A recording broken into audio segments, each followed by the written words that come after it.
कशेडी घाटात नायट्रोजन गॅसचा टँकर 70 फूट खोल दरीत कोसळला।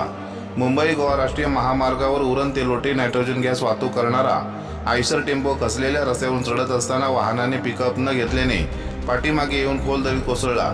या अपघातात चालक गंभीर जखमी झाल्याची घटना आज बुधवार रोजी दुपारी 1 वाजण्याच्या सुमारास भोगाव गावच्या हद्दीत घडली आहे।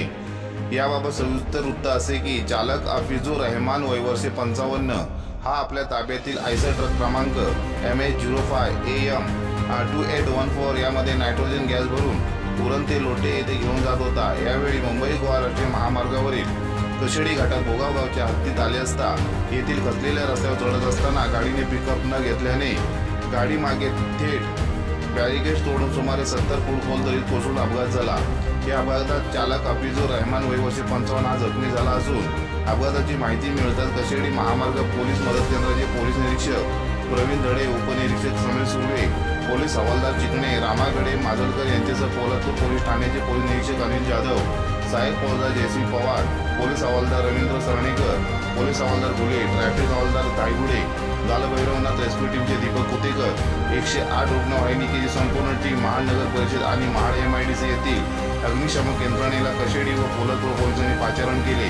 येथील 3 अग्निशामक बंब घटनास्थळी दाखल झाले असून महामार्ग पोलिसांकडून दोन्ही बाजूची वाहतूक आता सुरळीत ठेवण्यात आली आहे।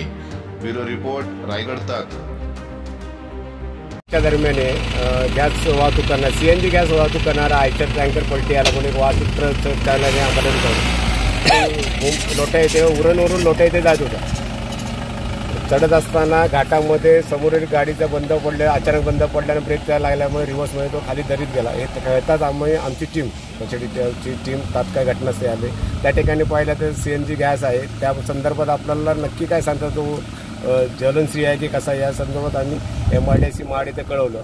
त्या ठिकाणी एक्सपर्टवाल्यांनी येतो म्हणून चाललं, त्यापर्यंत त्याची टीम ॲम्ब्युलन्स आणि अग्निशमक दल तात्काळ त्या ठिकाणी आले। आम्ही जाऊन बघितलं तर त्याचा एक चालक आतमध्ये अडकलेला दिसला।